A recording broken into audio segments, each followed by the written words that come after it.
This is Mouth Media Network. Amplify and connect.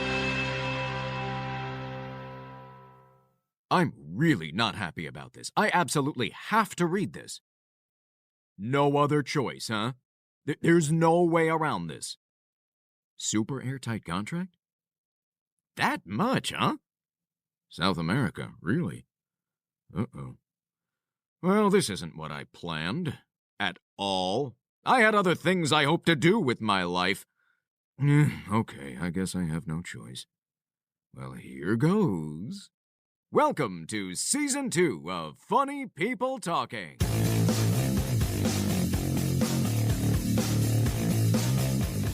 Hi, I'm Dresden Engle, and what I would rather do than have to listen to funny people talking is fall headfirst into a chocolate river and get stuck for a very, very long time in a tube that I never get shot out of.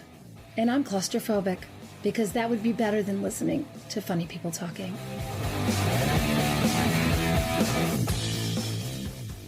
So, did you miss us? Hey, everybody, and welcome to not one, but season two of Funny People Talking. I bet you didn't even know you were in season one, and then all of a sudden it just stopped, and then there was a break, and then here we are again, and we go, yeah, let's just call it season two. It'll look like it makes sense. But here we are with season two. Welcome back. We are so happy you're here. If you've returned from season one, welcome home. If it's your first time here on the show, welcome. Come in. The water's fine. We're going to have a good time together. I'm Marc Rako. I'm one of the hosts. A little bit about the other host in just a second, but with me as usual, or maybe I'm with her, I'm not so sure, is our beloved and unpredictable, or maybe actually quite predictable, producer Elsie. Hey, Elsie. Hi. How's it going? All right. Hey, Elsie asked me how's it going. You must have had a great hiatus between the two seasons. It's going okay. How are you doing? Fine. How are you? I said, how are you? How's it going? Yeah, that's twice. You're probably exhausted. By the way, great videos you've been putting out. More on that later, but these yum or yuck videos that you put out, which are kind of like end of show food. Way to go. You've been cranking them out. Thanks. Very funny. Yeah, good job. How is None of Your Business, your cat? Fine. Yeah? Yeah. Good. I assume None of Your Business has not been able to play any jazz gigs lately. None of Your Business, for those who don't know, is a saxophone player in a jazz band. I assume no gigs during COVID. Everything's closed. Quarantine. Yeah, all right. But you like quarantine. Yeah. It's good. I mean, maybe not the reason behind it, but you like the No, I like the results work for you. I don't have to go anywhere or be with anybody. It's good. All right, fair enough. Good to see you, Elsie. And before we introduce our guest, who also is someone even more important than that today, although our guests are always very important, I hope everyone who's listening is doing well and is safe. You'll notice if you've listened to the show before, one voice you've not heard so far, and that is our beloved Danielle Beckman, who's been a co-host with us for the last season, more than 50 episodes. And she's a great friend and a wonderful comedian and talented person and co-host, and we miss her. I received a very interesting voice message from her the other day that I had to sort of download and decipher. And well, let me just play it for you for a second, and you'll understand what I mean.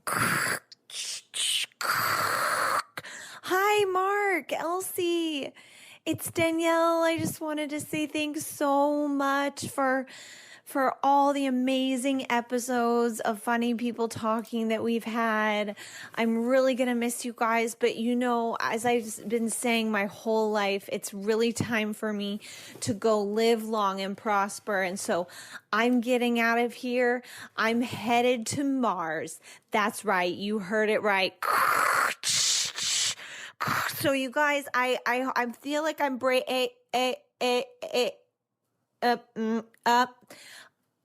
I feel like I'm breaking up a little bit, but I just hope that you have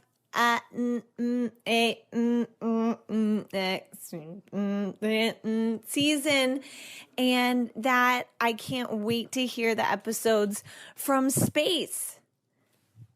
Do you think we'll get podcasts from space? I'm just asking. Sorry, I was just asking Kim and Kanye.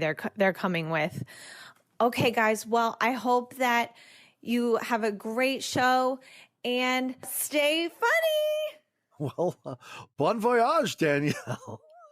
That sounded real. Look, all kidding aside, we miss you and wish you well, and you are very much welcome back anytime.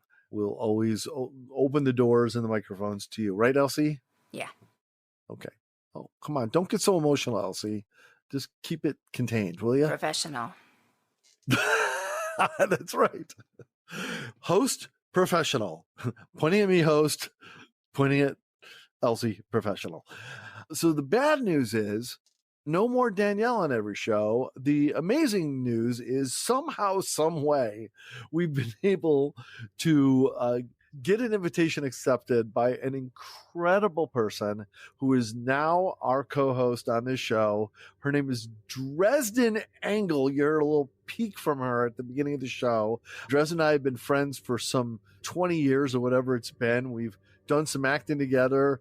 We've goofed around. We've had some fun and been good friends. And she is one of the most talented people I know in about every way you can measure talent. And she's an amazing singer, an amazing actress, an amazing comedian. She's an incredible business person. She's one of the greatest connectors I know. She knows so many celebrities she's had interactions with, and boy, does she have stories. And she's just a great all-around amazing person, wife, and mom. And I want to welcome to the show for the very first time, Ladies and gentlemen, Dresden Engle. Dresden, welcome to the show. Thank you. Is it okay that I clap for myself? Yes, it is. It is Okay. not only okay, but I believe that we should be talking like this if we're going to clap for ourselves. All the It time. feels appropriate, Daddy. Elsie even clapped. Maybe things are going to change in season 2. It could Thank be. You you, might be bringing the Elsie. charm. You're like Elsie's fairy godmother. I love it. Anyway, Dresden, welcome to the show. So happy to have you I'm here. so It's excited to be here. Cool. Give me the Dresden Engle elevator pitch, and then we're going to dive really deep later into the show into everything Dresden. Well, probably not everything, Okay. but like a really quick. like a 3-day cruise kind of version. Don't make me like. I was torn between mixing up the Love Boat theme song there with the Gilligan's Island theme song, because we all know for a 3-hour tour they brought way too many clothes, those girls. So I will give you the quick Dresden Engle story. The quick Dresden Engle story is I've always wanted to sing and act, and also majored in journalism in college and have done both in my career and have had so much fun. My favorite thing in the world to do is make people laugh. Hey, this fits. This Whoa, fits. that's And crazy. by day, I do stuff professionally in the communications, public relations world, while also still acting on the side and making people laugh. 2 teenage daughters, quarantined, TEEN. Oh, dear ooh. God. Oh, trademark. Oh, yeah. I just have a lot of fun, and I have my husband set up this light, so I was in good light for the thing. So I have a good husband too. So no, Yeah. life is great. Marc, all the wonderful things you just said about me, I say about you as well. Aw. And I have been thrilled and honored to share a stage with you. And now we are sharing a screen and a microphone situation. Ish. A microphone situation-ish. That's exactly how we're gonna. That we should actually change the description of the show. That's all it says. A microphone situation-ish. Ish. Gotta have the ish. I like it. Everything should be ish. So thank you. Thrilled to be here. Yes. More on Dresden as we go. This show is all dedicated to Dresden, pretty much. Like, you can't say all and pretty much, but I just did. But before we get started with all that, just a few things to get out of the way, because I want to talk to you about an exciting announcement. I need to tell you about something fun that happened to me and my wife. We're going to, of course, do our very first appeal to Tina Fey for season 2. We're going to play one of our favorite improv games and a brand new feature with Elsie called Yum or Yuck. And then, of course, all about Dresden Engle. That's what's coming up on this show. But first, I thought maybe we could start all out with a big announcement. And that is that for the second year in a row, ladies and gentlemen, I know, Ladies and gentlemen, Funny People Talking has been nominated for Best Comedy Podcast in the People's Choice Podcast Awards. But that's not all. But wait. There's more. Not only have we been nominated, but we sit alongside podcasts from Amy Schumer and Kevin Bacon. So 1 degree from Kevin Bacon, one could say.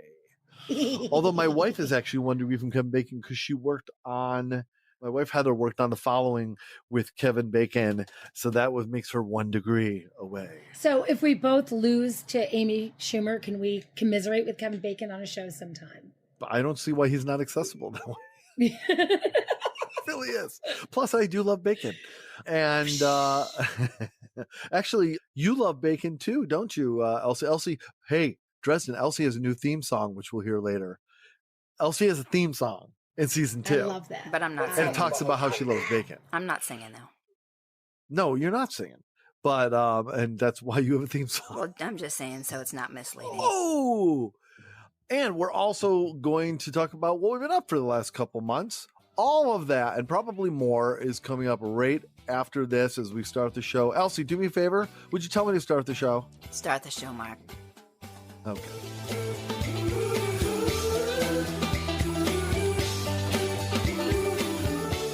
From the Mouth Media Network studios in New York City, this is Funny People Talking with Marc Rako, Dresden Engle, and Elsie.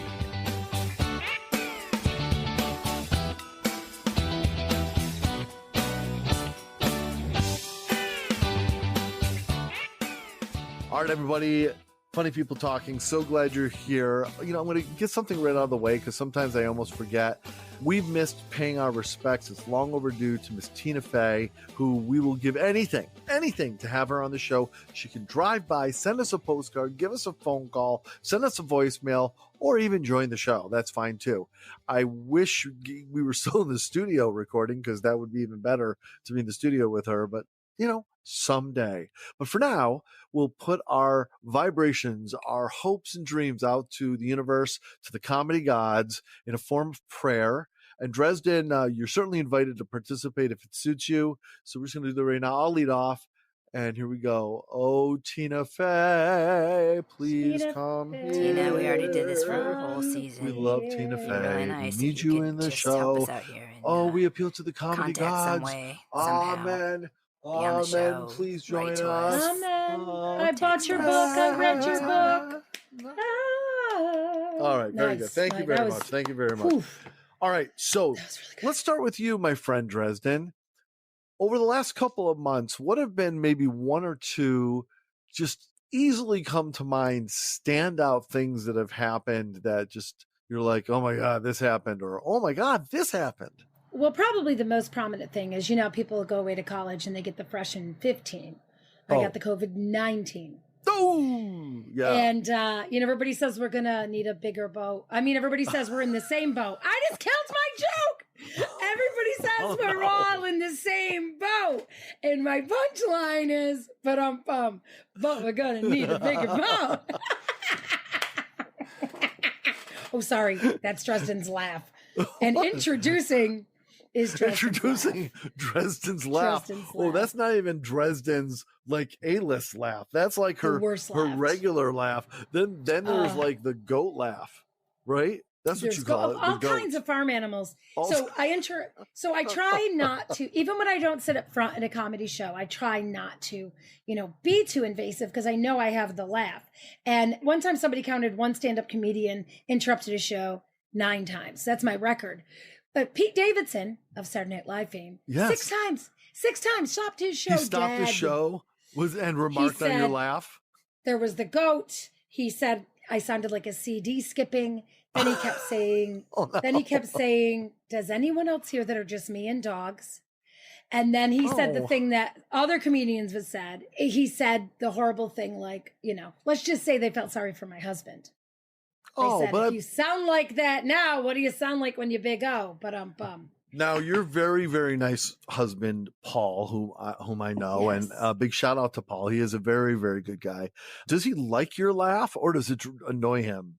Like he still loves you. Well, but I don't think anybody could like it, but that's true. I think if he had to decide me yelling at him or my laugh, he'll take the latter. Got it. Because a goat yelling at you, not fun. Oh my God. But a Tammy goat laughing. Pescatelli. Yeah, Tammy Pescatelli at an outdoor comedy show kept screaming, "Who brought the goat?" Oh, gosh. It was, let me say that again. It was an outdoor drive-in. I was in my vehicle with the window only a little ajar. Now, did you have that laugh basically even when you were like 7 or 8 years old?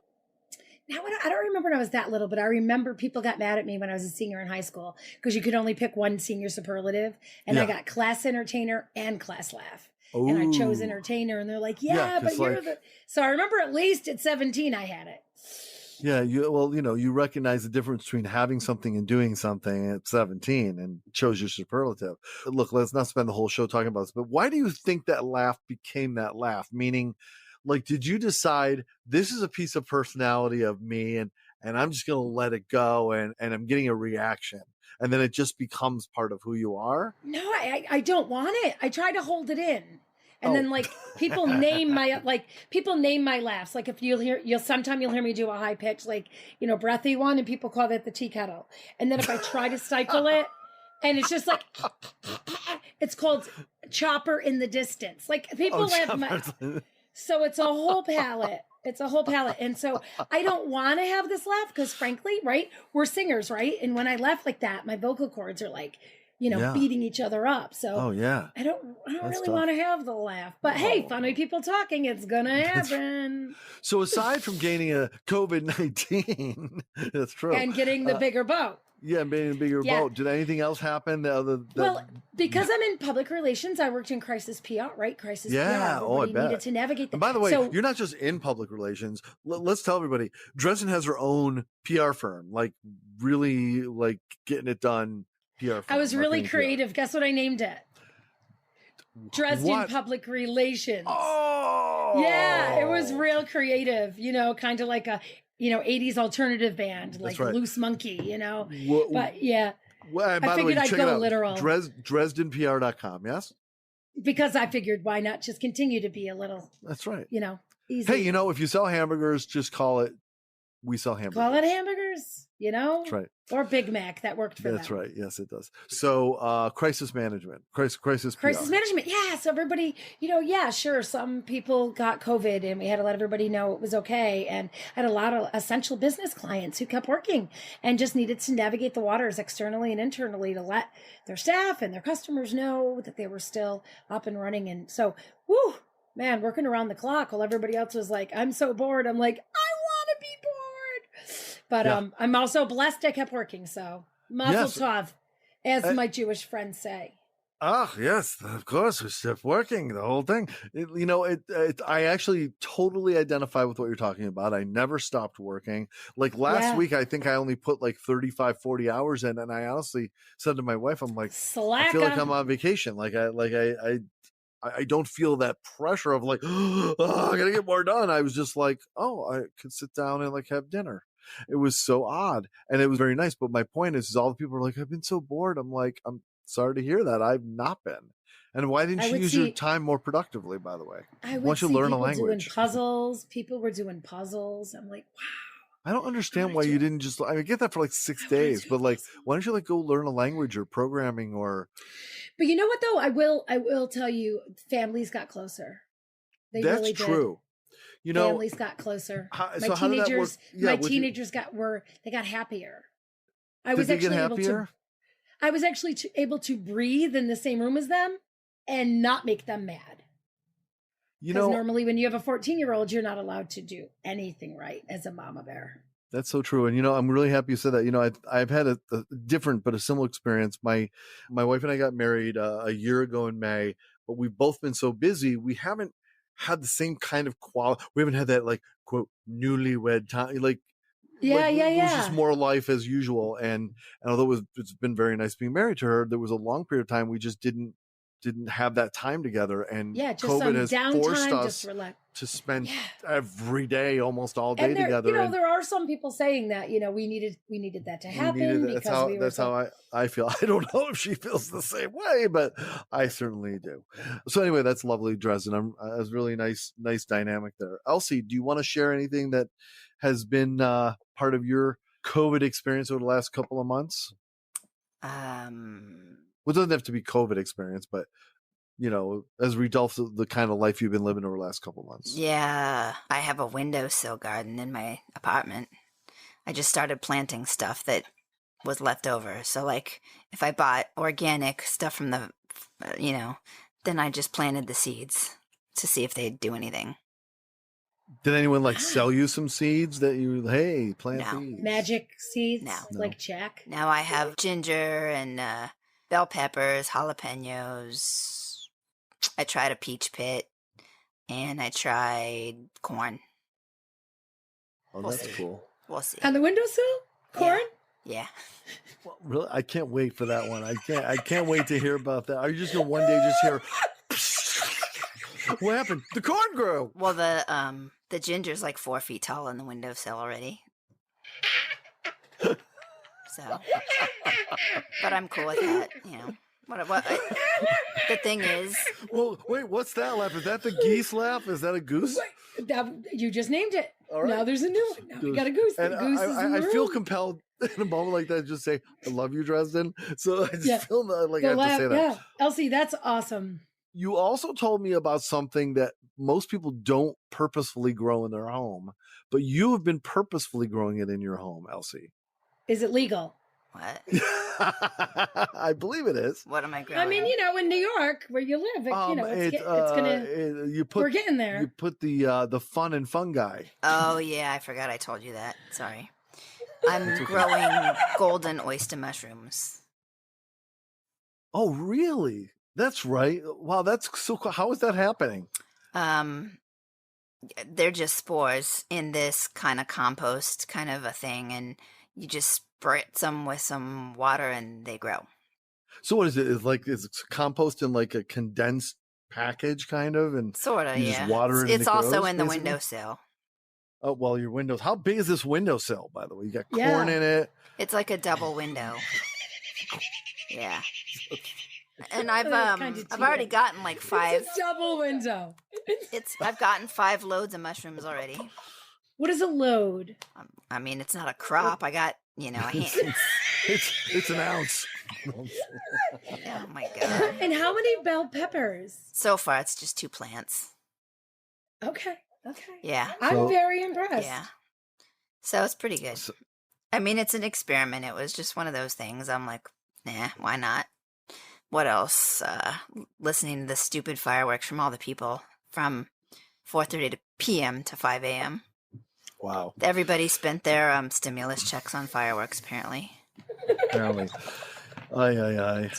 For me, I think the biggest thing that happened that was sort of interesting, there's a lot of stuff over a couple months, but just for some reason this sticks out. Have you watched or you're familiar with this show on Netflix called Somebody Feed Phil?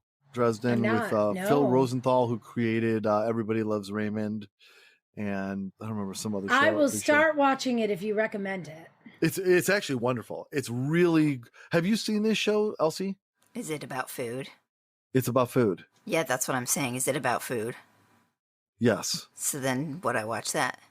Oh, I got it. So you watched it. Yes. So basically, Phil Rosenthal, who is the creator of Everybody Loves Raymond, he also has this wonderful show on Netflix where he goes around the world and he learns about and tastes various food in different cities. But it's very, very, very entertaining. It's not like Anthony Bourdain. Cool. I mean, not that he wasn't entertaining, but I'm saying it's not serious like that in the same way. It's more about this very human reaction from him where he'll taste something and this expression on his face is he's like a 5-year-old tasting stuff for the first time. And is it as bizarre today we're going to have the fried iguana ear? It's not or Bourdain food was? It can be like that, but it's also just going to the greatest burger place there's an Israeli burger place in South Africa.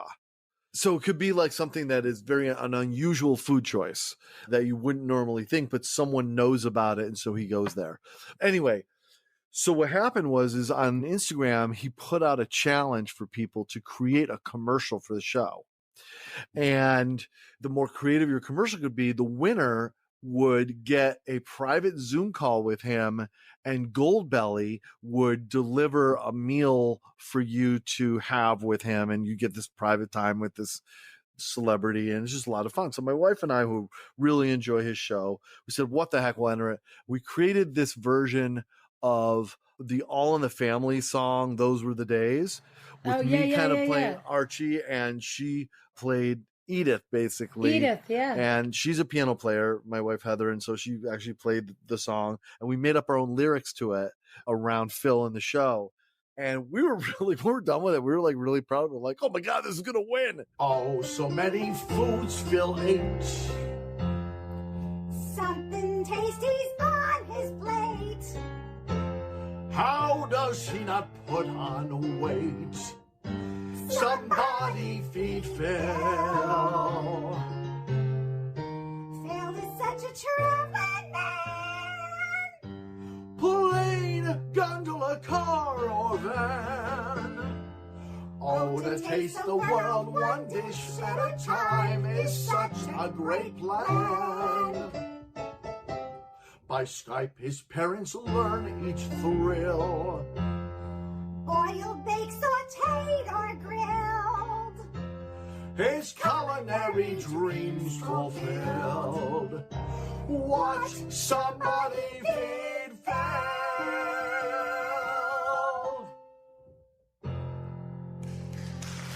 And it didn't win, but we ended up being, out of like 350 participants, like one of 20 finalists. And they were so happy with the finalists, they put on a second event with just the 20 finalists, and we all got a private Zoom call with Phil, and each of us got like 5 minutes with him, like individually, that he talked to us. It was he loved it. And it was so funny because his wife, Monica, who played on Everybody Loves Raymond, Ray's brother Robert's wife on the show. Oh, sure. Is Phil Rosenthal's actual real wife. And that's cool. So she happened to come home, came on and looked at us and said, oh, it's the All in the Family people. And she was so excited. She loved yours. Loved our thing. So that was like a great little fun moment for us where we kind of felt like little mini celebrities. Were like, it was all worth it. It was all worth it. So that's really cool. Congratulations. It was fun. Thanks. It was just a goofy thing, but it was fun to do it. But boy, did my wife kill, man. She nailed that Edith Bunker thing. I'll have to show it to you if you haven't seen it. Where can we see this? Where can me and all the listeners? You know what? We'll post it on our new Instagram account, a brand new Instagram account for the show at Funny People Talking. So go there. When you hear this, we will have posted the video, and you can also follow us. We would love to have a little fun with you on the Instagram account. Let's be one of the pioneers. Anyway, that was fun. We did that. Do you know the guy who wrote that song also wrote the music for Annie? The guy who wrote Those Were the Days? Yeah, Charles Strauss, yeah. Is that right? I didn't know that. Yeah, he went to the Eastman School of Music. I've met him before. I mean, he's well into his 80s now. But yeah, he wrote Annie, and he also wrote that random song for... Yeah, and Marc, you and I did Annie. We did. I played Daddy Warbucks, and you played a phenomenal Miss Hannigan. While, by the way, I scared the kids so bad. Weren't you like very pregnant at the time or something? No. I was on maternity leave. Oh, you were on maternity leave. Yeah. Well, you just given birth, pretty much. Just had given birth. This very physical role, by the way. Well, I didn't officially dance until the staples were out, but that's a little too much for the men in the audience. Oh, well, it's funny people talking. Okay. Also, as I mentioned, Miss Elsie has been putting out these wonderful videos. Hilarious. Because of COVID, because of quarantine, we aren't able to be together and do end of show food like we used to, where basically Elsie brings us a snack for all of us to share, and then we rate it on a scale of chickens. So Elsie decided to make a series of videos that are posted on. That's right. On her own Instagram, which is at Elsie the producer. And you can check those out. We also have a YouTube account. That was Westminster Pies. Well, yes. So you have to understand, Funny People Talking, although it's produced by Mouth Media Network, is also a wholly owned subsidiary of Westminster Pies out of the UK. And so they have requested more content, and Elsie was very nice to oblige and create some content. So anyway, so in the spirit of that, we call that Yum or Yuck. So will the snack be yum or will it be yuck? So Elsie has decided to fill the food void on the show by sharing an actual brand new episode of Yum or Yuck right here on the show live with us. So Elsie, guess what? Right now. Here's your theme song. She loves bacon, she's cantankerous, and her cat's an adjustment. She's the producer, it's Elsie. All right, Elsie, take it away. Yum or yuck? All right. My food for today, Unbound Pickling is the brand. And the actual pickled item is cherries. These are pickled vanilla and tarragon cherries. So I'm going to hold that up for you. Hold it up to the camera there. There you go. Can you describe tarragon, Elsie? I can't picture it in my head, like what that tastes It's kind of like in the fennel family, sort of, kind of. Oh. I find that when people use tarragon in a chicken salad, for instance, they overdo it, so it's disgusting. But if it's done right, it's good. Like, I'll eat it by itself, but people just overdo, you know? They don't get it. So anyway, I'm opening it. How's it smell? Pickled. It smells like cloves. Oh, well, you did say the fennel. And I'm thing, using so... a pickle picker. A pickle picker was a it's like a long tube with like this little wire hand that came out of it that then grabbed the pickles. Yeah. I love that thing. So this pickle picker. So I'm gonna eat it. Ready? Okay, so Elsie's picking it out with They pickle look picker, huge. and it looks like cherry. like red or something, or like It kind of black. looks like It's an entire molten cherry. milk ball. It's an entire. right. Oh, of course it's red. It's cherry. Okay. Oh, that's It's interesting. big, yeah. All right. Yeah. Well, let's see what goes. All right, Ready? here we go. 1, 2, 3, go. 2. Excuse me, what? Marc. Go ahead. Yeah. Mm-hmm. Okay. 1, 2, 3, go. So Elsie's eating it and pulling the stem out of her mouth, out of the Can't cherry tell. in her mouth. Oh, not she the just actual- tied the stem into a knot with her tongue. That was impressive. No, she did it. Oh, she likes it. She's liking it. I'm hearing a good Big Yeah. thumbs up. thumbs up. Big thumb. That was a big There's cherry, a though. pit. There's a pit. Oh, There is a pit. is there a warning Did- about pits? I don't know. So that's interesting. So, You can break your would tooth. you say, did they overdo the fennel? No. No, Or is it- tarragon, okay, tarragon. but Yeah, tarragon, no, tarragon, it's yeah. cinnamony, kind of clovey. It's really good. It's really good. I like them. I'll eat this jar. That's awesome. Yeah. So That's 72 awesome. chickens out of 72 because the texture was good. They're not like super Nice. crunchy, but they're good. The vanilla's light. They're good. I like them. I'll eat more. I'll eat more while you guys are talking. Awesome. Very cool. I love maraschino cherries. I could walk up to I'm stealing this line kind of from Pretty Women, but right? He goes like, kid, it's not a buffet. It's not a salad bar. That's that lovely little thing that the bartenders have with the cherries and the lemons. I just want somebody to open a buffet with that. See, you are right along the line of the restaurant I've always wanted to open, which is basically the best. I call it the best parts, or the best part. It would be the name of the restaurant. And the idea. And look, if someone needs to steal this and make this happen, I'm all for it because then I can go there. And the idea is it's the best part of everything. So it's just muffin tops. It's just the cheese and the pepperoni on top of the pizza without any of the crust. It's all like the best, the crust on top of a tuna casserole. It's all the best parts of everything. And that's all they serve. And then there's another restaurant next door that has cheaper prices that's called And the Rest of It. And they serve the other parts of everything. Just the crust, just That's the bottom of the muffin. That's right. Just It's a good idea, right? That'd be such a good idea. And I want to do that. So if I'm ever a multi-jillionaire. Or you should just make a video because it'd be funny. All right, okay. Good idea. People could vote. People could vote their favorite parts. Of course. Elsie, so I guess it comes down to this: yum or yuck? Yum. Definitely. And I read the rest of the ingredients. It's apple cider vinegar, cinnamon, allspice, tarragon, vanilla, and cherries. Excellent. Things that are very good for you.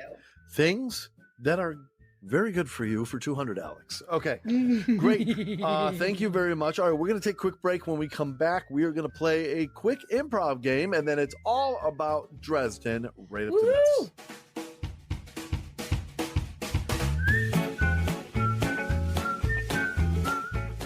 We've been nominated for Best Comedy Podcast in the People's Choice Podcast Awards for the second consecutive year. Can't pay our rent with that, but still, 2 in a row. That's pretty good.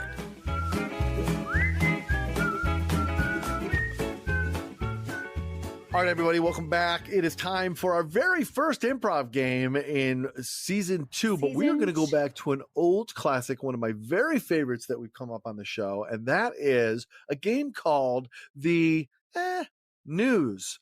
And basically the idea, Dresden, is that we have a reporter out in the field, and they are reporting on what to us would probably be a very insignificant everyday occurrence, but they are reporting as if it is the biggest news story in the world, reporting back to the anchor desk and whatever back and forth they may have. So, for example, it could be that Billy combed his hair today, or it could be the sprinkler system went on.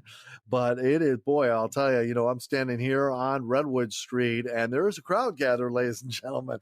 You get the idea. So this is the news. So what we'll start out is Elsie, how about you are in the studio? Dresden, I know you get it. I know you understand, but I still would like to demonstrate for you. And then you can do it the second time. So Dresden, you be in the studio for me. I'll be out in the field. And on the next one, Elsie will be in the studio and you'll be out in the field. Okay?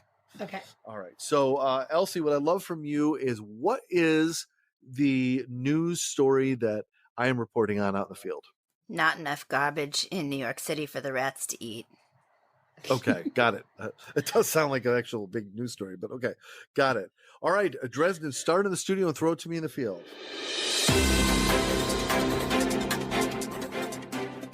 Yes, hi. I'm here at channel WRAT, and we are going to toss it to our esteemed reporter in the field.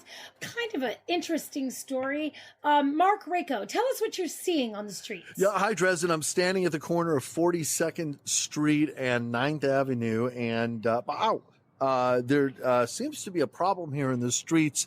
Given the pandemic situation, there just seems to not be enough trash accumulated, and therefore the many thousands or millions of rats in New York City don't have enough to eat. And the problem is they seem to be finding other ways to. There is a large crowd. Usually at a news story they are gathering. But they seem to be actually running away, and the rats are chasing them. And strangely, the rats have tiny little protest signs. I'm sorry. Did you say protest signs? Yes, tiny little Can protest you signs. Make out from where you are standing on the street? Yes, I think they say what those signs may say. Rat lives matter. So it's terrible. I mean, I don't mean that as any type of social commentary. No, I'm just looking at it, and this is what it is. But I think it's less of a political statement than a survival statement. They're saying, look, we can't go eat our own garbage. Ow, they're biting me. You see, ow, my legs are not trash, you dumb rats, but they're biting. Ow. But anyway, they're like, we can't get our own trash. Somebody has to bring us the trash. How else would I think what we need to do, I think we need to maybe find a way for the restaurants to work together with the rats to bring the situation coalition back of around. Sorts. Yes, of sorts. And maybe this is the time that we actually bring back the large soda tax so people can be dispensing more food for the rats. Oh, gotcha. Okay, well, all right. Thank you, Marc. Marc, there's one on your head. Marc, there's one on your head. Okay. We are gonna. Timmy, go get Marc. We're gonna sign off now from WRAT, and we're gonna go to this next commercial from one of our sponsors. Is Marc okay? Very, very good, Dresden. Thank you very much. Marc, you were Mark, you were very funny how you were like, ow, ow, ow. And then you felt you had to tell our listeners they're biting me. Yeah, that's... Never underestimate the intelligence of your audience. They all got it because you were that good of an actor. They don't know. I could have like pain Tourette's. Some sort of like... All right, Elsie, good topic. Mark, well played. Why, thank you. Very well played. All right, so I will give you a topic. Elsie's going to be in the studio, and you are going to be in the field, Dresden. So the news story that you are covering right now is going to be a 5-year-old boy stole a tube of toothpaste from the local pharmacy. This is a big breaking news story with live coverage on the Okay, this is Studio 2020 going to Dresden Live at the local pharmacy. We hear there's a 5-year-old boy, some kind of an issue. We don't even know the name of said pharmacy, Dresden. Yeah. Can you inform us of even the name of the pharmacy that this 5-year-old boy, there's some issue, some problem going on? Yes. It's Jim's Drugs. And here at Jim's Drugs, a crowd has gathered. Everyone as a titter. Cars have stopped. What has happened is a young child, I believe he's going by the name of, it's either Tyler or Kyle. We believe his mother's name is Karen. And what we believe has happened as he has put into one of the pockets of his cargo pants a tube of toothpaste. This toothpaste retails at $3.29. Let's emphasize. And what's interesting is he is 5 years old, and further investigation that I've heard from the reporters, and we have the exclusive on this here at our station 2020, is that you've heard from the reporters, but you have an exclusive. It was only whitening toothpaste. If anything, Timmy should have been, or Kyle, or Bradley, or Bryce. We're not sure of the name just yet, but he was Upper East Side, so we're thinking it's Bryce. But it's definitely Jim's Drugs, though. At Jim's Drugs, okay. Yep, we're at Jim's Drugs. And the biggest concern right now, Elsie, is that it was a whitening toothpaste, and a child of his age should have been gathering a cavity prevention toothpaste. And I think I'm guessing this is why his mother, Karen, and the crowd that has gathered is most concerned. Sending it back to you. So, do we think that there's going to be some charges filed against the parents for obviously not thinking about their child and whitening versus cavity fighting? I mean, yes, for sure. I mean, we've had a negligence look at it. Yes, we've had a close-up look at it, and cresting the situation, we realize that we need to freshen up the situation and aim to make it. Plugging some brands there, Dresden. Well, Jim's my uncle. Jim's Drugs. So there's an array of toothpaste at Jim's Drugs. So possibly, come on down. The crowd's gathered. So it's a real mom and pop and Dresden organization.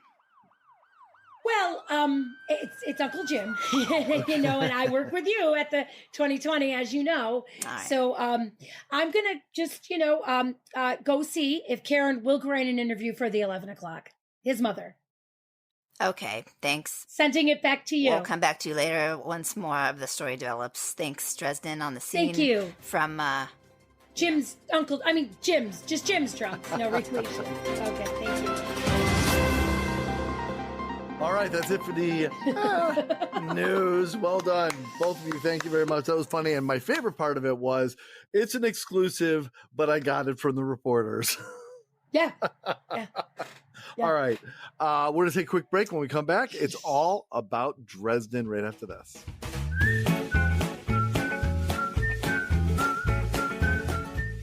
Make sure to follow us on Instagram at Funny People Talking and Elsie at Elsie the Producer.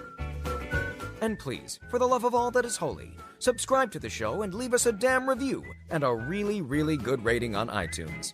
Pretty please? Thank you.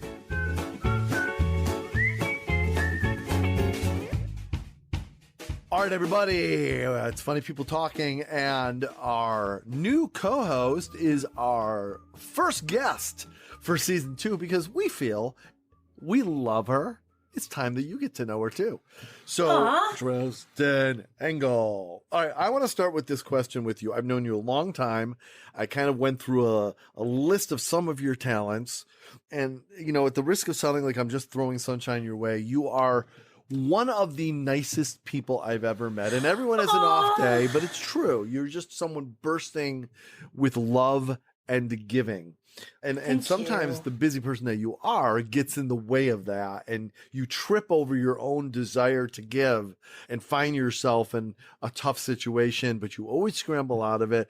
So my question is, I need to go lay on my couch. I feel like I just got some good therapy. So my question is, all right, darling. Yeah, very good. Fried. See, that was good. The question is, who are you, Dresden Engle? Meaning, I know you are a performer, an entertainer, a connector. Obviously, you're a mom and a wife. You are a showwoman. You are obviously a publicist. You are a marketer. You are a writer. You've written Eddie Money's biography. You've written plays, and you've written music and many other things. You've written a lot of comedy. You're a comedian, which we'll get into. So all those things are sort of connected. But if you view yourself, and you have to tell without saying, well, I'm at this, I'm at this, I'm at this, I'm at this, I'm at this. What is Dresden? I know you're a woman, but who is Dresden? How do you sum all that up? Can you identify that? Lover of life. Wow. I love how easy that was for you to say. Yeah, because I loved hearing you describe me, those nouns. That was exciting to be that many things. I had the honor of being a commencement speaker for my alma mater. One of my alma maters. Is that? SUNY Oswego. Wow. Yeah. And what I covered was, you can rewrite your dream. You can rewrite your ending. And I kind of, I used some slides and I made it funny in that, sure, when I was here, I was going to write for Cosmo magazine and I was going to star in Les Mis on Broadway. Well, instead, Cosmo made a gif of me once and I starred in Les Mis in a community theater production. I know. And so just keep evolving. Don't give up your dreams. You had mentioned Eddie Money, and I was able to, at my ripe old age, we're the same age, Mark, so I'm not going to say it if you're not. But the difference is you're ripe. At our ripe old age, I, was able to work with rock star Eddie Money to write his life biography, which into a musical. And then later, unfortunately, after he passed away in September of 2019, I wrote his biography that came out this past spring. But I wrote the musical with him and had the female lead in it, playing his mom between the years 1968 to 1982. Wow. I did that older in life. There's so many people who think, oh, well, I didn't do it in my 30s, so I can't do it. So when I say lover of life, it means I'm not stopping dreaming. I'm going to keep doing and recreating and grabbing opportunities all day long. How did the Eddie Money thing even happen? And I should say, it doesn't surprise me at all that happened, because you have so many celebrity stories. That's a whole nother thing we're going to talk about. So you having connection with a celebrity or a top shelf artist, that's not unusual for you in a way. How did the Eddie Money thing actually happen where you end up going on tour with him? So I literally auditioned for the musical. Oh, wow. And he liked me. So even though his mom was this little petite woman, I still resonated with him in some way. And I sang the song that he loved, that he wrote for the musical, because it was original music and his rock songs. This one was called I'll Always Want the World for You. And he just had a connection. Yeah. He literally, when I would sing it, would stand in the wings and hold his heart and blow kiss. And literally I felt like I was his mom. It was the most amazing experience. And then he did a concert at the end, and I got to, live out my college dorm room fantasies of singing into my hairbrush and do the for real. So it was pretty amazing, because obviously the song in the show played out between Eddie meeting his wife, blah, blah, blah. But how I came to work on the script with him was, when I was cast, it wasn't a full script yet. Yeah. So because I had been a playwright and a fan of Eddie's, and, I was able to jump in and make it a real script. And some of his most famous songs weren't in the musical. Like Take Me Home Tonight wasn't in the musical. It ended up being in the musical. And so once in a lifetime pinch yourself experience. I mean, I'm so lucky that I had that experience. He's an amazing, amazing person. Wow. That's just, what an amazing experience for you to do, to have that real life. That was a tour, right? Well, it actually was a world premiere. So it played a run, but then it was going to go on tour after he finished season 2 of his reality show that he was doing with his wife and kids called Real Money. And then he got diagnosed. We find out, you do the math, he got diagnosed in September of 2018. We did the musical in February 2018. They said he had the cancer for at least 6 months, which means he most likely already was sick when we were doing the show. That's rough. So it is rough because he was just an amazing man. I mean, I have a daughter with special needs, and he connected with her like you can't believe. He said, I have a godson who has Down syndrome. And I could go on and on and on about how special he was. And, he said we made his dream come true by mounting his musical, but yet he made the dream come true for so many of us who got to do that with him.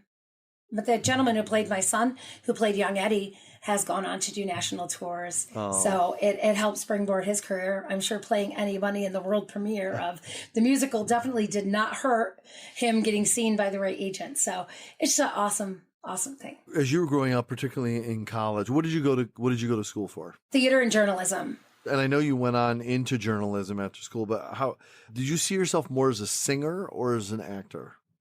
Because you have a legit, as you got a peek at everybody for just a second there, you have like a legit singing voice here. Thank you. And you're a beautiful singer as well, my friend. 4 years old, my mom put me on TV singing. So I've been singing my whole life. Put you on TV. There was a show in Utica, New York called Talent Time. And my hippie mother didn't just have me sing Good Chip Lollipop or something like that. She had me sing a song from Hair called Frank Mills. I know that song. I just played that for my wife the other day. I knew a boy named Frank Mills. On September 12th, right here. In front of the Waverly, but unfortunately, I'm 4 years old.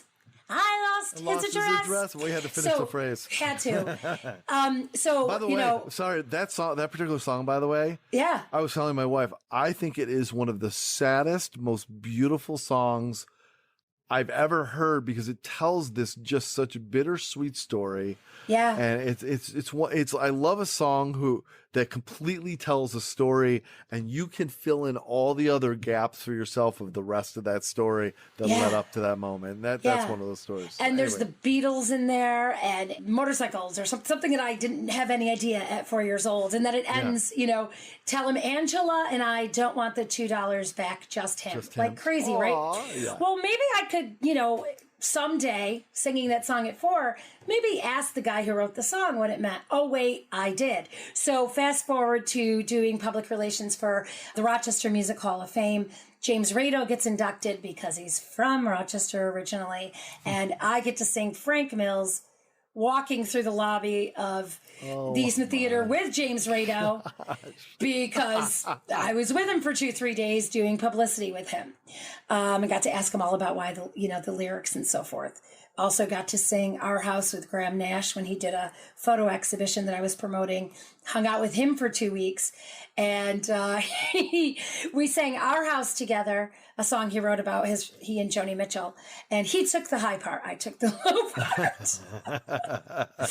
And then I had taken him to do a photo masterclass, and we're driving back, and I had to meet this really hot cop I was dating for a date. And I'm like, we're going to be late. Well, we get there, and so the guy had already left, and so Graham wrote, people weren't on his cell phones as much back then, and Graham, on the spot, wrote this song, Stranded at Starbucks by Graham Nash. So I've had amazing experiences. I'm a very lucky girl.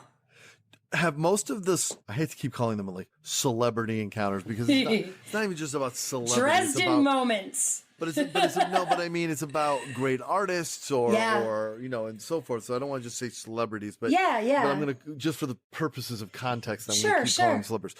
So the many celebrities that you've not only encountered, but you've engaged with to the point of having stories about them. Yeah, like we've worked together because I'd be their publicist for a period of time. That's what I was going to ask. Have most of those been because of your intersection with them as a publicist? As a publicist, yes. And, and then cool things too. Like another cool story about Graham Nash I just thought of where you were asking me the question is, I'm standing at the airport and he's getting his luggage and people came up to him and were fawning all over him. And he said, you know what? I must have done something right in my career because people always come up to me and they seem happy to greet me.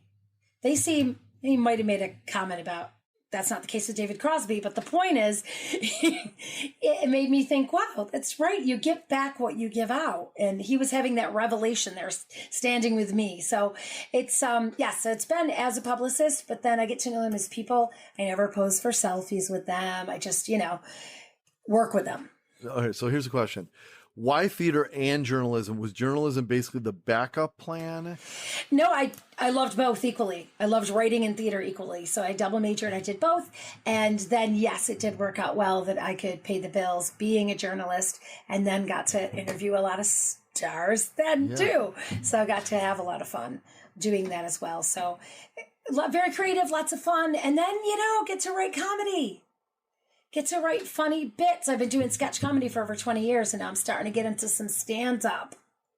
Oh, that's so cool. I've only done a little stand-up, but I've loved doing it, and it's such a tough thing. Yeah, I'm working on my tight 5.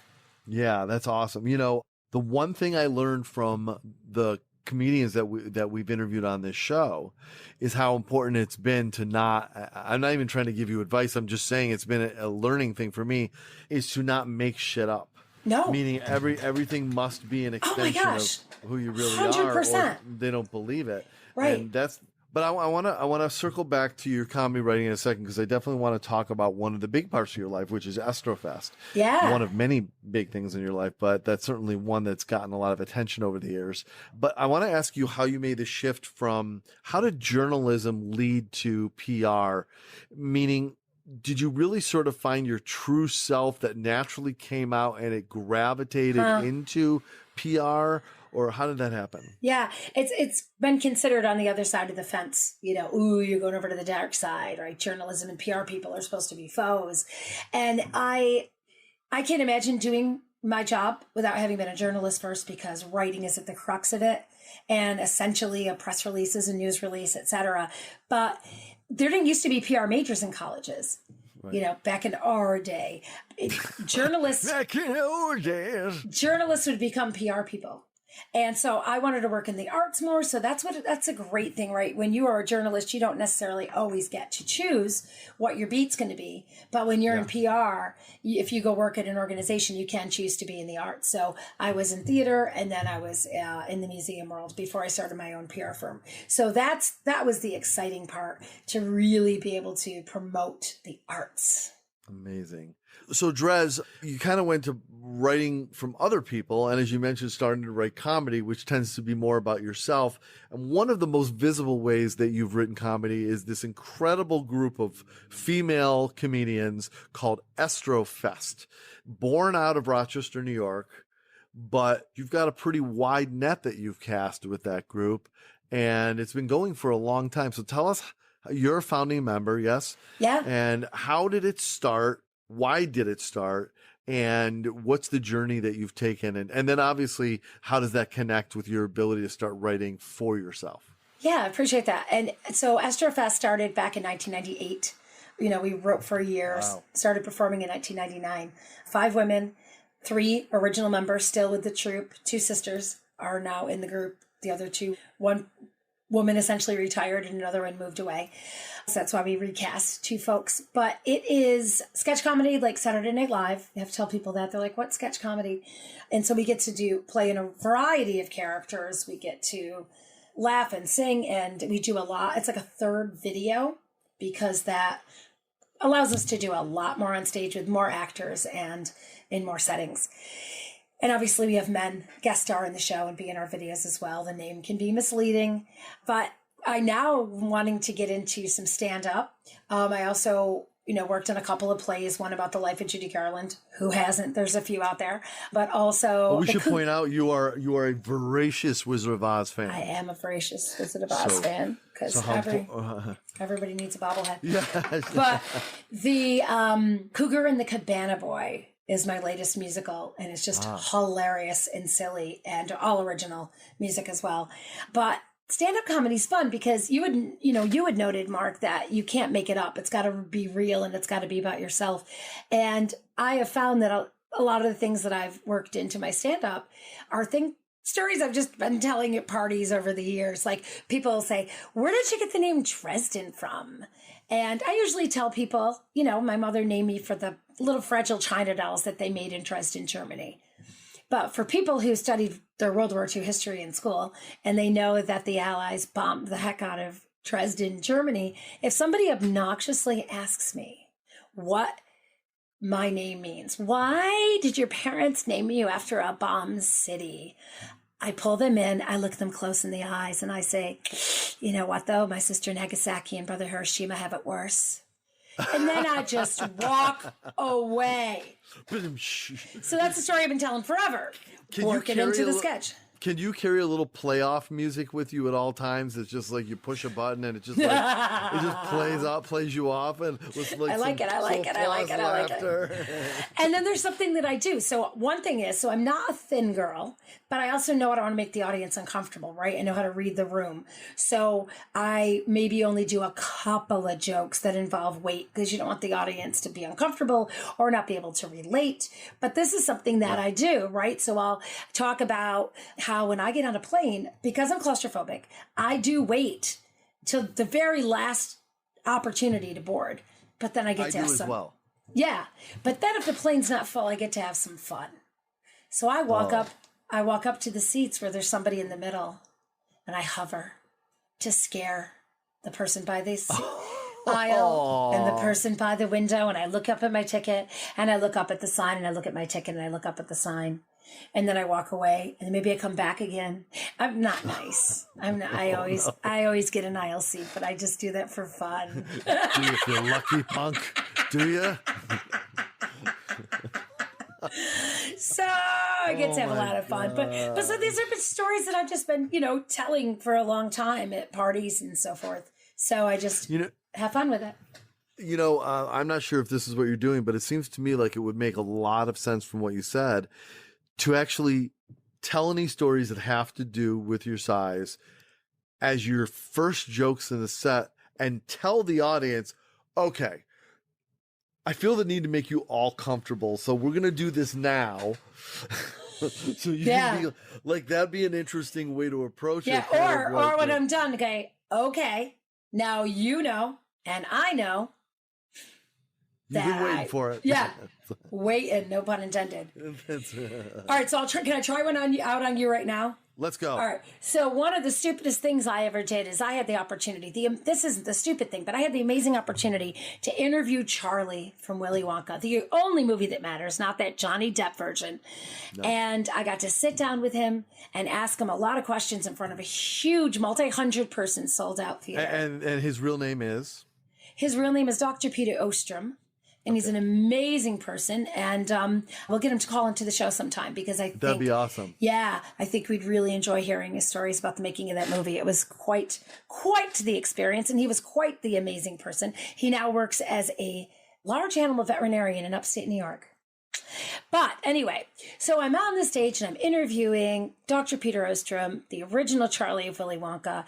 And then the next day I go to cut the video and I am mortified because I realize I wore a bright blue dress. You got it. You got it. All right. You got it. Yeah. And I wanted to die. I will send you the clip. Maybe we'll post it for everybody. Let's post it for everybody because I had an intern who was a former Tommy Hilfiger model because she was 22, so she aged out. And I went, oh my God, I wore a blue dress. oh my God. And she said, I thought you did that on purpose. So she's lucky she can still walk the runway to this day. Also, just for speaking with that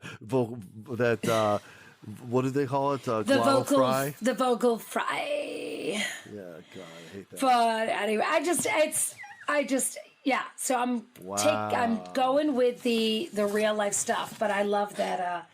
I could tell by the look in Elsie's eyes that she got the joke. So yeah, maybe when you post that, you can just say, "Let's get this out of the way." Yeah, exactly.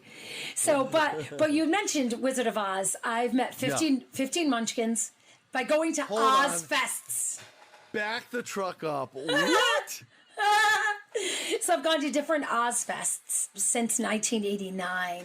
And I have met 15 Munchkins. They're no longer with us. The last one to die was last year. Jerry died in his 90s, and he was the one who handed the lollipop to Dorothy of the Lollipop Guild.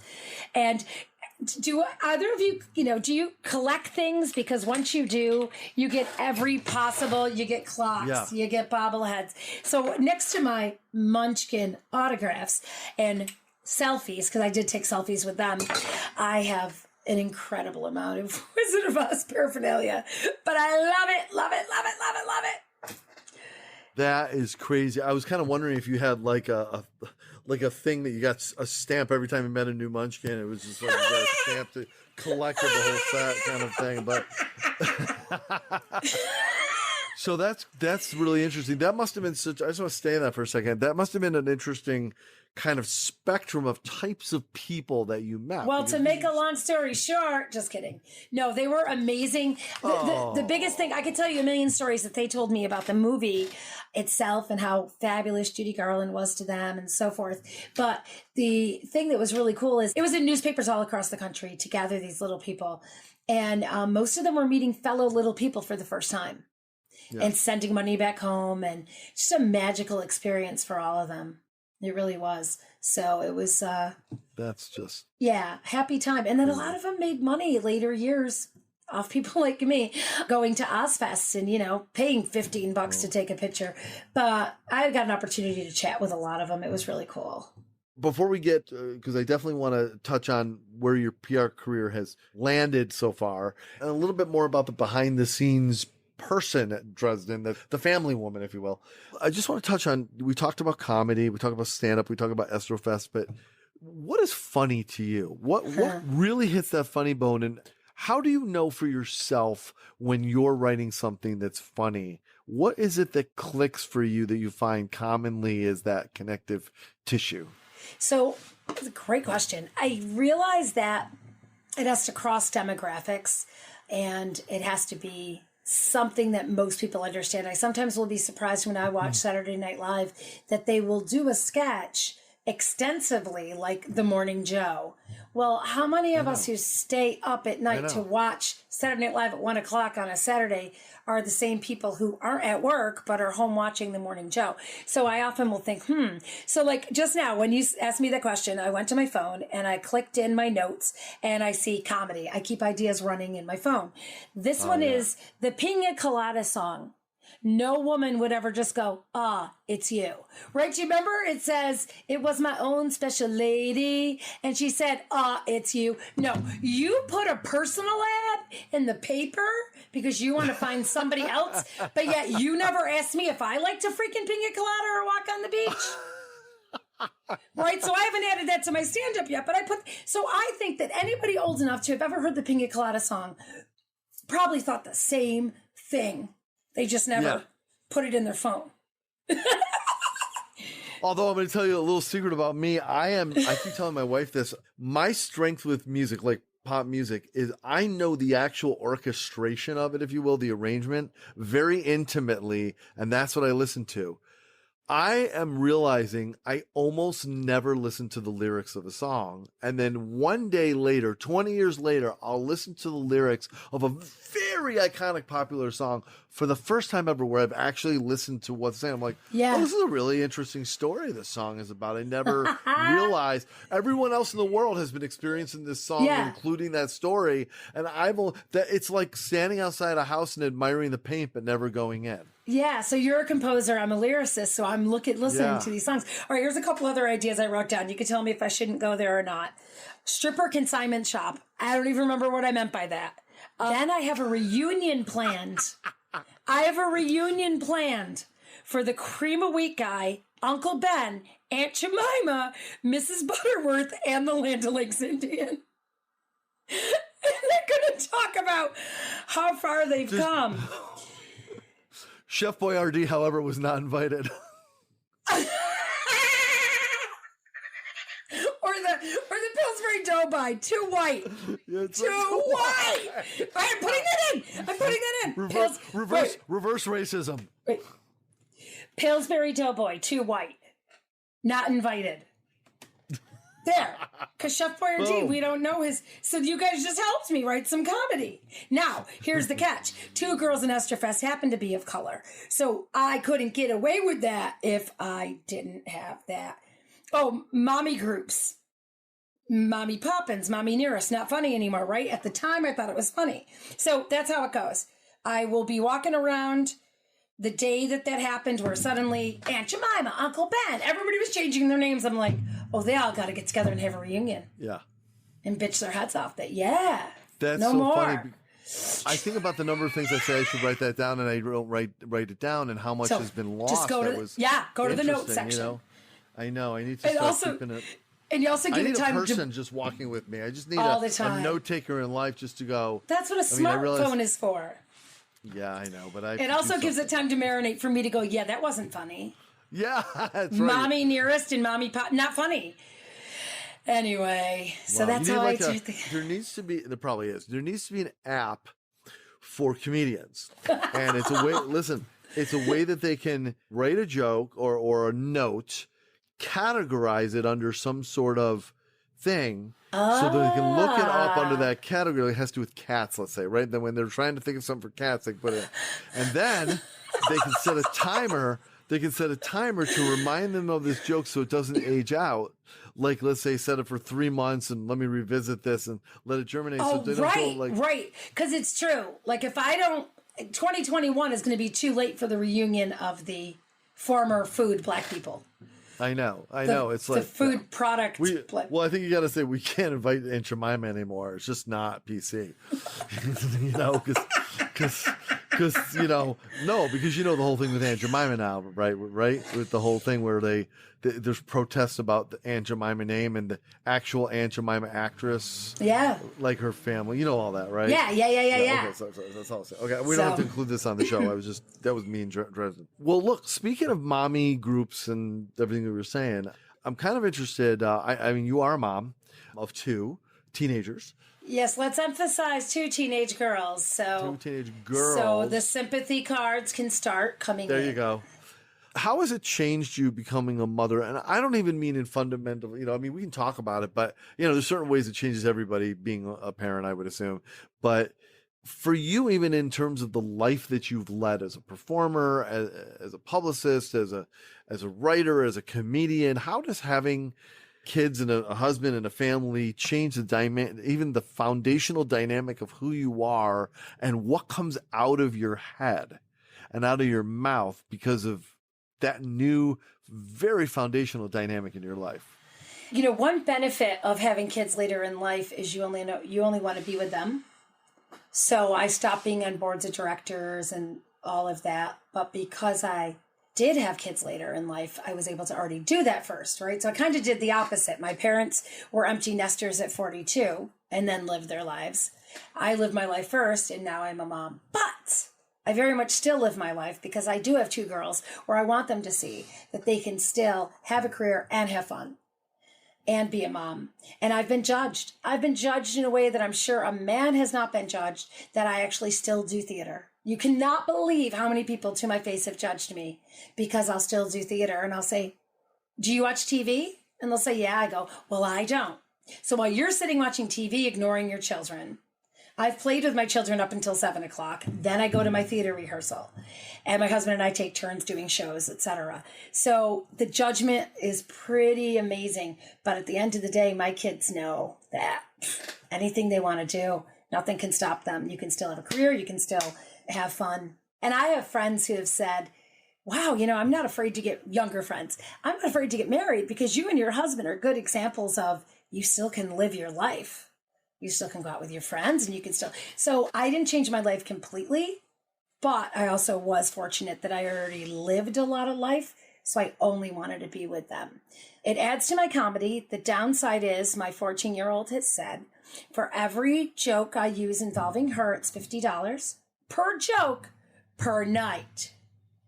Wow. So if I tell 4 jokes that involves her, that's $200 a night, most likely more than I was getting paid anyway to do the gig. So she might just be running me right out of the business. But she is ripe. She is ripe for material. She's a 14-year-old girl. Come on.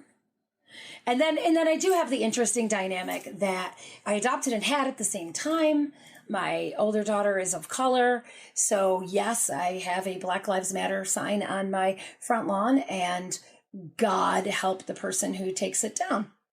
So it's been an interesting ride navigating a lot of things. My younger daughter has cerebral palsy. So I just, I'm looking at life differently every day and realizing that parents of kids with special needs are kind of saints and need your help and need your support whenever possible. But let's not bring the room down. That's because right. So does your husband have good dad jokes? Oh, they're not. Are they good? Well, he does by have definition. He does have a good joke because he says behind every man is a woman rolling her eyes. So that's a pretty good one. But then he also is pretty good poet. He doesn't just love me. Are you ready for this line? Yeah. He worships the ground I float above. Wow, that'll get you like an extra 6 months right there. So very nice. No, it's good. I'm living life to the fullest for sure. You really are. You're full of life. So let's finish. I hate to finish, and I'm glad we're not finishing because we've been episodes I'm your ahead new of us. co-host. I'm not going anywhere. Bravo! Let me tell you, what a score for us. Or was this an audition, Elsie? Yeah, can you send me a gentle? Can you send me a gentle text later, Elsie? I don't think there's such a thing as a gentle text from Elsie. I made Elsie laugh. Oh, sorry. Did. So, Dres, I'd like to just sort of finish on this then. Let's bring it back to you have a company now for the last several years called Dresden PR. How did that happen? What made you decide to jump into, you're living life large, you live out there, basically. Live out loud. But what made you say, I need to now do this?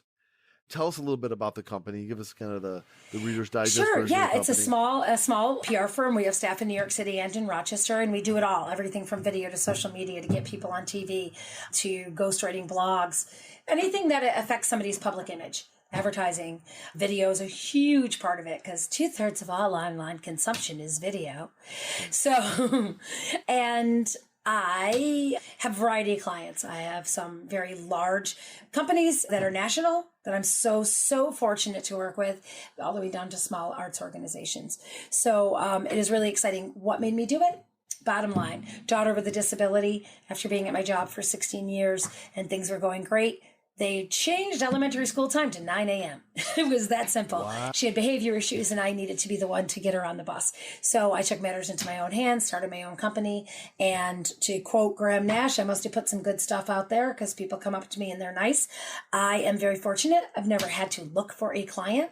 Word of mouth has gotten me the clients I have. I have an amazing team. Most of them are actors because there's a lot of synergy, right? You read the room, you know how to tell the story. So we have a lot of fun. I feel sorry for the neighbors of our office because we laugh all day long. Oh. So thanks for asking about the business. So this is our one chance here to really kind of put it out there. How can people find Dresden PR? How can they follow Dresden Engle? What's the way people can stalk you? So Dresden PR is actually my Instagram. And then Dresden Engle is my name on other socials like Twitter and Facebook. And then Dresden PR has their own socials. So I just try to make it be a very positive positive social platforms, and I cannot wait to shout from the rooftops that I get to work with you amazing people, and I'm very honored to be co-host of Funny People Talking.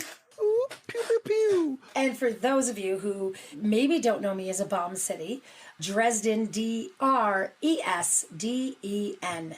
and then Engle is Engle. But guys, should we just go with Dresden like Cher and Beyonce, or am I pushing it here? I kind of like having a different name. It's fun. Just kidding. What was going through my head is I have to cut this part out. I've got all the bomb city jokes. I'm so used to it. All right, everybody. Well, glad we got to know just a little bit, but some important stuff about Dresden. And did we mention that the name of the biography is Hold On? The story of our friend Eddie Money? Oh, shameless plug. I'm just kidding. Ladies and gentlemen, and now a shameless plug.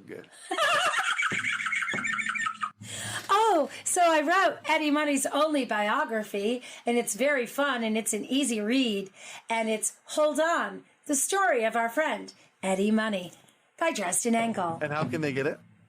At the Amazons or eddiebiography.com. This has been a shameless plug. All right, everybody, that is the end of this episode. What a way to finish it out with a shameless plug. Welcome to the show, Dresden Engle. I'm glad I Thank you. spent more often time with you. By the way, that's Eddie, not me. Yeah, that's right. Okay. Thank you. Yay. Thank you, everybody, for listening. We'll please come back for more. We've got lots more ahead. And by the way, let me tell you something. The next episode, off the charts. Promise you, come back. Thanks so much for listening. Please take care, be safe and well. Until next time, for our friend Elsie. Thanks.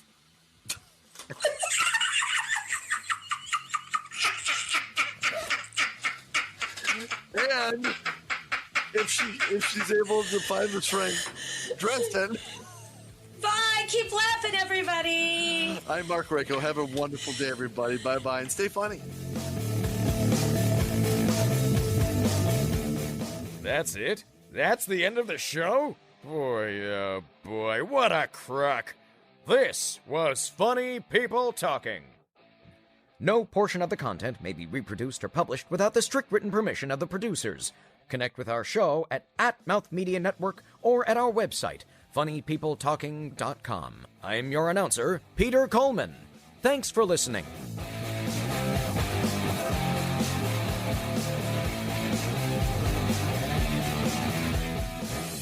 This is Mouth Media Network. Amplify and connect.